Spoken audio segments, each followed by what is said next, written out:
The digital divide is a technological gap found between individuals, households, businesses, and geographic areas at different socio-economic levels, within terms of their opportunities to be able to access information and communication technologies and use the internet for a variety of different activities. The digital divide is the reflection of various differences found among and within countries.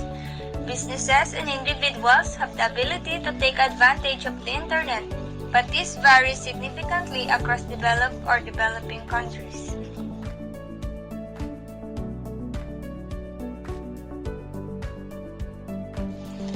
Whether it be rich, middle class, or poor, everyone is affected by the digital divide that is happening within our country. In the Philippines, the effects of the digital divide are evident despite being the social media capital of Southeast Asia, the entire globe even.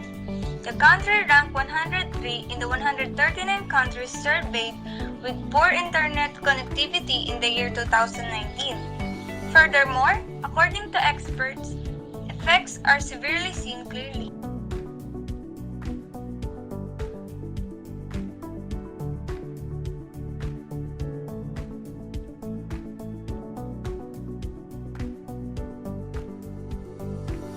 According to the National Economic Development Authority and the World Bank's Philippines Digital Economy Report 2020, the Philippines still has a very significant digital divide, with more than half of the country's household lacking internet access and fixed and mobile internet penetration in the Philippines being low compared to its Southeast Asian neighbors.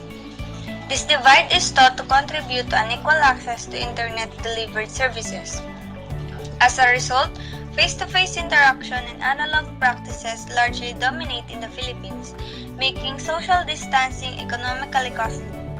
For example, cash and checks remains the dominant modes of payment, while applying for permits and licenses typically requires exchange of documents in person. Gatherings of people waiting in lines are typically fixture for Filipinos to secure goods and services.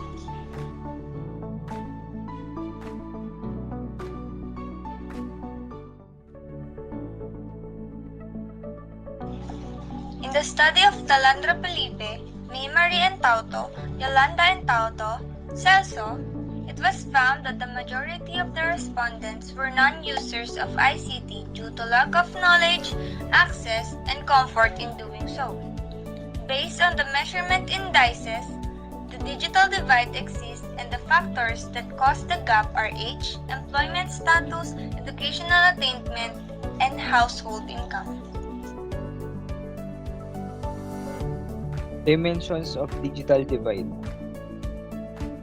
Access infrastructures are compromised of transmission system that can function by way of telephone, satellite, radio, cable television, and electricity wires, etc.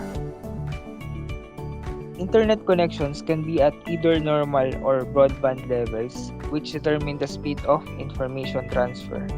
The availability of both systems is dependent upon the existence of local providers with equipment for these services.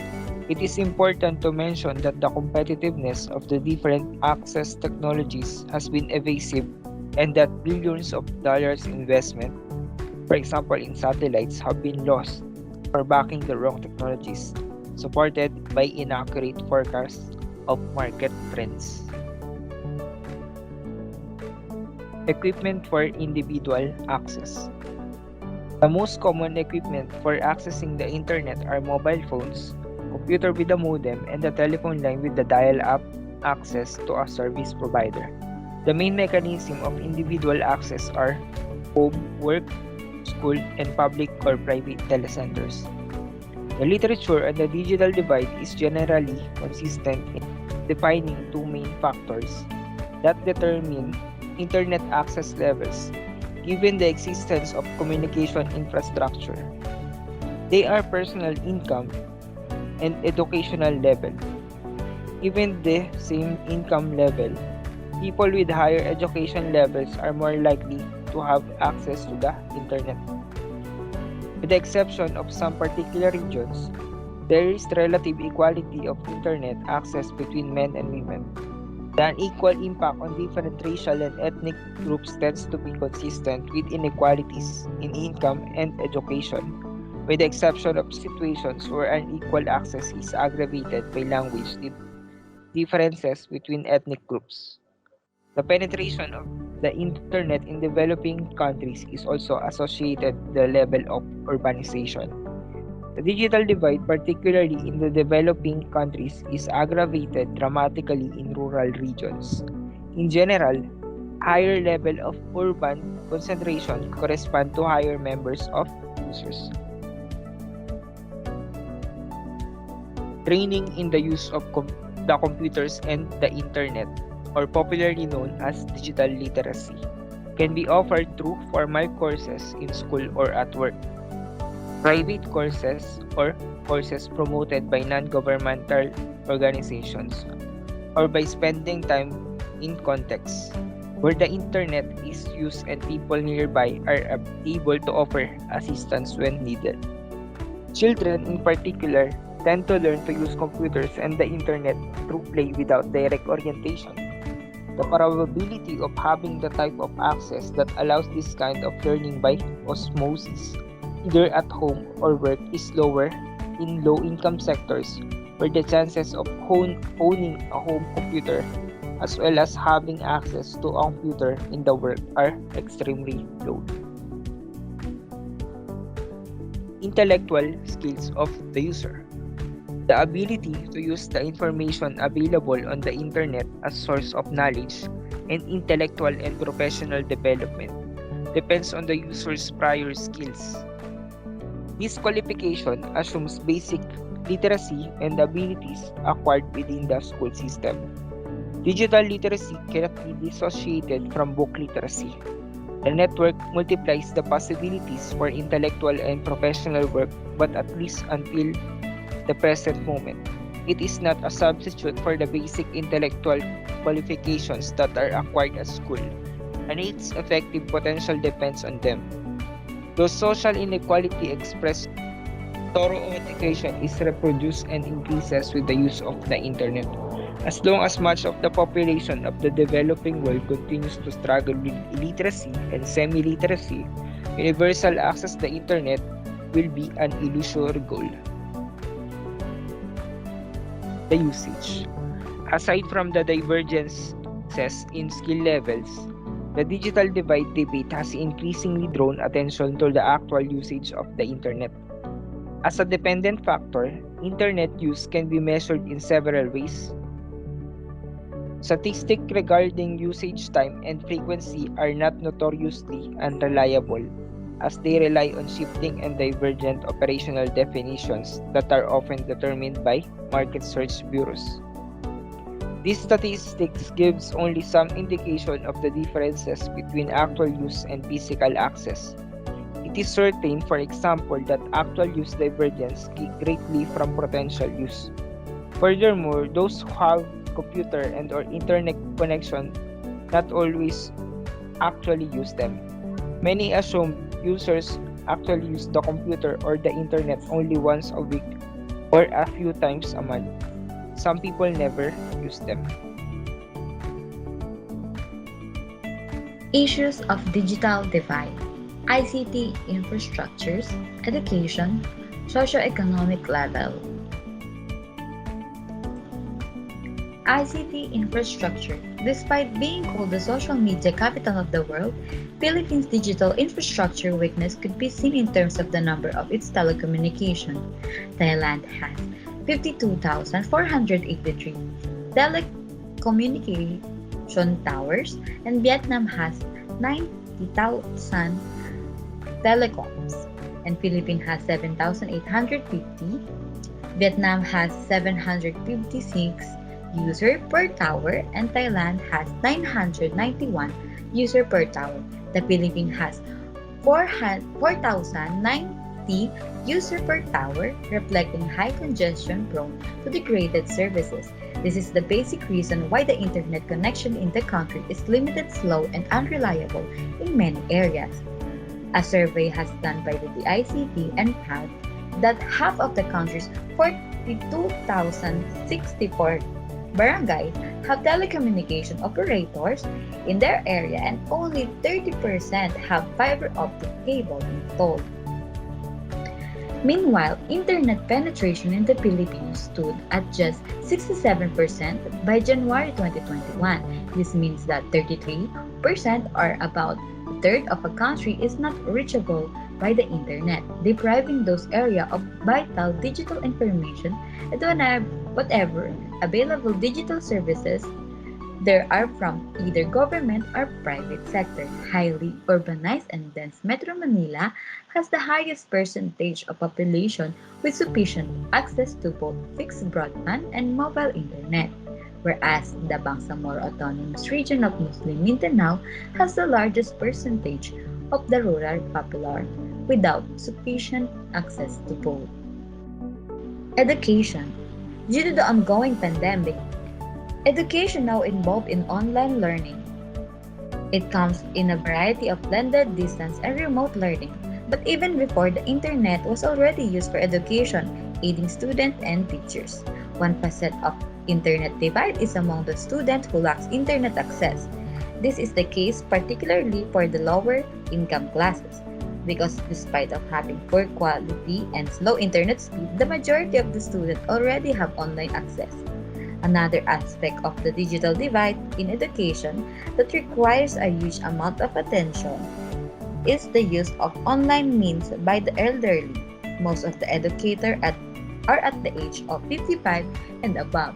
From that range, statistics have shown that only 12% are able to traverse the internet either because some refuse or some of them cannot.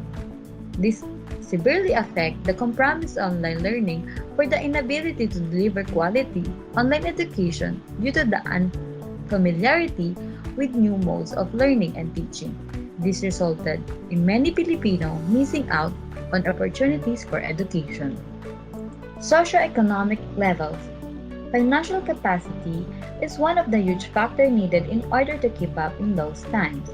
As it is great to have, it's difficult to grasp even more in the country where most regions don't have an established bank. A bank is essential for economic growth. Therefore, banking is not easy in particular in the rural area of society.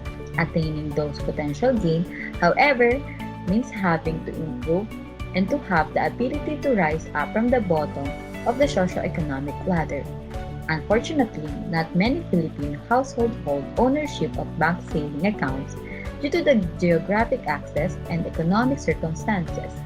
Thus, Bangko Sentral ng Pilipinas has offered financial technology to reach remote area. However, with the lack of internet connection, one cannot enjoy the digital financial services provided, which are vital to better their life.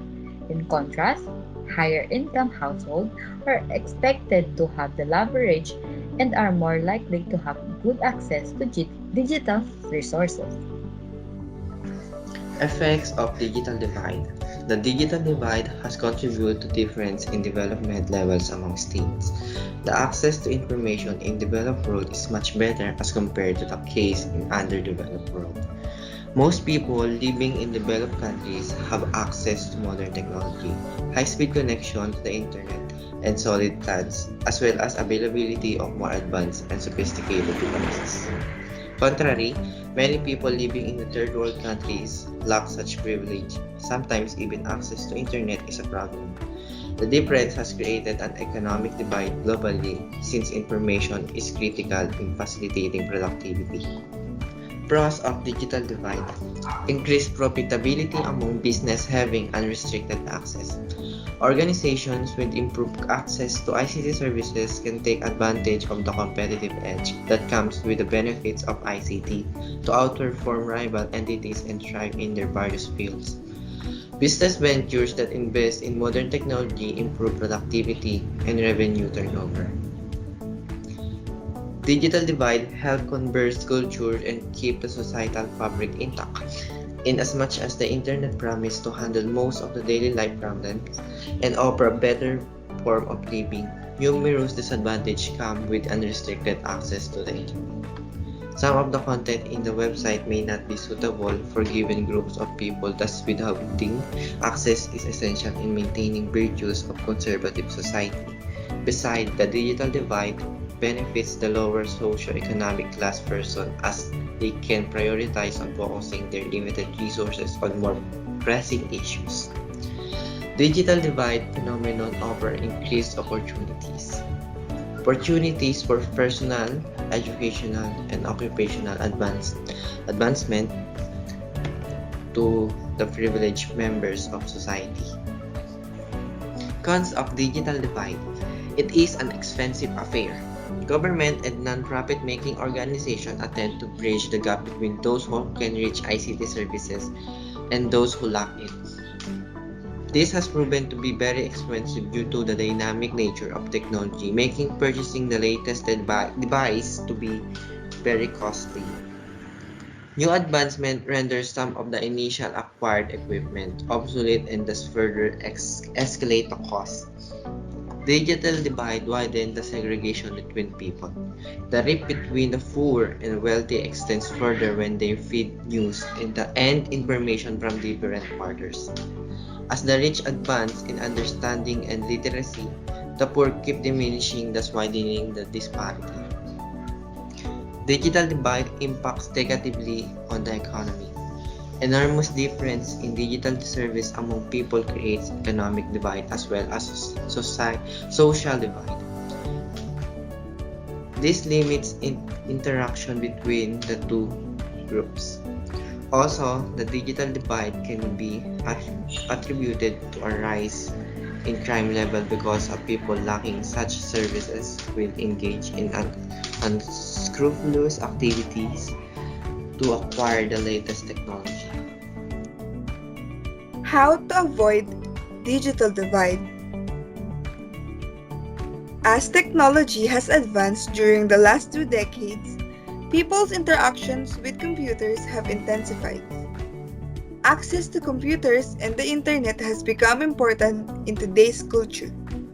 People still do not have access to modern technology or the internet, which is unfortunate. The digital divide is a significant challenge, but solutions exist. The digital divide can be closed by implementing digital inclusion policies, programs and tools that incorporate the following. First is affordable, robust broadband internet service. A large group of people cannot access the internet because of a high cost involved. The cost of smartphones and laptop computers are expensive, despite technology being a basic need. Taxes, patent fees, and electricity are contributors to the high prices of technology. To help this, we can offer financing to help lower-income earners afford new technology. Governments can give tariff subsidies to encourage them to buy these digital tools. Second is internet-enabled devices that meet the needs of the users. Most of the people who use the internet have a limited understanding of some of its use cases. For instance, Google helps people to find information that they would not have access to. An issue that broadens the digital divide is participation inequality, where users lack the skills to use it. To avoid this, the public needs to be educated on the benefits and value of utilizing the internet and the various resources within it to achieve economic and social growth. Furthermore, the public should be encouraged to share opinions and any other relevant user data to aid the government and other organizations make informed decisions that serve the people's needs better. Third, access to digital literacy training. You must want to take the time to learn if you find it difficult. And if you find it easy, you must want to continue learning. Increasing digital literacy is lifelong commitment. As the industry is always changing, Rather than focusing on how difficult it is to keep up with digital trends, remember that every change is meant to make our life easier. Fourth is quality technical support. Quality technical support is more than just solving the problem of the moment. It is about understanding the context surrounding the problem. Maybe the client is not using the most optimal approach with the software. So we ask questions and go beyond a fix the immediate mentality. Last is application and online content designed to enable and encourage self-sufficiency, participation, and collaboration. Example, digital inclusion is a socio-technological process that encompasses individuals, communities, and vulnerable groups being able to have access and digital skill to use internet technologies and therefore to be able to participate and benefit from today's growing information society. In summary, the problem of the digital divide is just a symptom that points us to a much deeper problem in our economic development. And this is a problem that characterizes both the developed and underdeveloped nation in the world. Once the economic challenges of low education levels, poor infrastructure development, and low quality of life income levels are addressed, the digital divide will be eliminated. Epilogue. The digital divide persists and is a problem despite the findings. As it acts a target, it ironically turns into a goal that needs to be achieved. Likewise, the developing countries continue to progress furthermore, leaving our country to only dream in hopes of catching up. Fortunately, catching up is carefully done as mobile phones are rising in the market and widely spread that provide affordable services and experience with expensive access.